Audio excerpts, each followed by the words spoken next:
U Srbiji je počela proizvodnja prvog inovativnog leka za obolele od multiple skleroze pod nazivom Korpos, a proizvodnja leka započeta je u kompaniji Hemofarm iz Vršca. Premijerka Srbije Ana Brnabić je prisustvovala početku proizvodnje tog leka i rekla da je budžet Srbije za lečenje obolelih od retkih bolesti, među kojima je multipla skleroza, 2012. godine bio 130 miliona dinara, a da je sada 4,3 milijarde dinara, odnosno da je za 10 godina on 33 puta veći. Što se tiče pacijenata obolelih od multiple skleroze,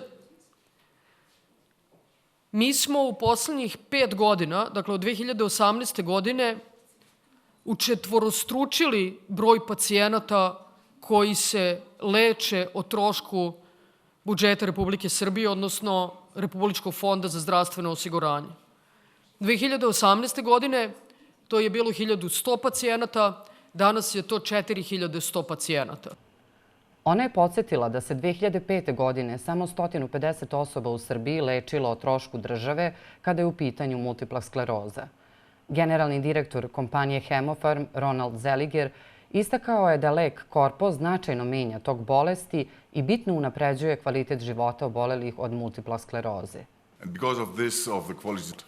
Znači, pre nekih 5-6 godina ušli smo u pregovore o saradnji sa kompanijom Roche, a danas imamo ovakav jedan lek Korpos koji je visoko kvalitetan i koji menja na bolje život ljudi kojima je on potreban. Znači, znamo da postoji neke bolesti koje su još uvek, nema mogućnosti lečenja ovde, ali zajedno sa predstavnicima vlade, sa institucijama ulažemo velike napore da čak i ti lekovi budu dostupni pacijentima u svrhu poboljšanja kvaliteta njihovog života.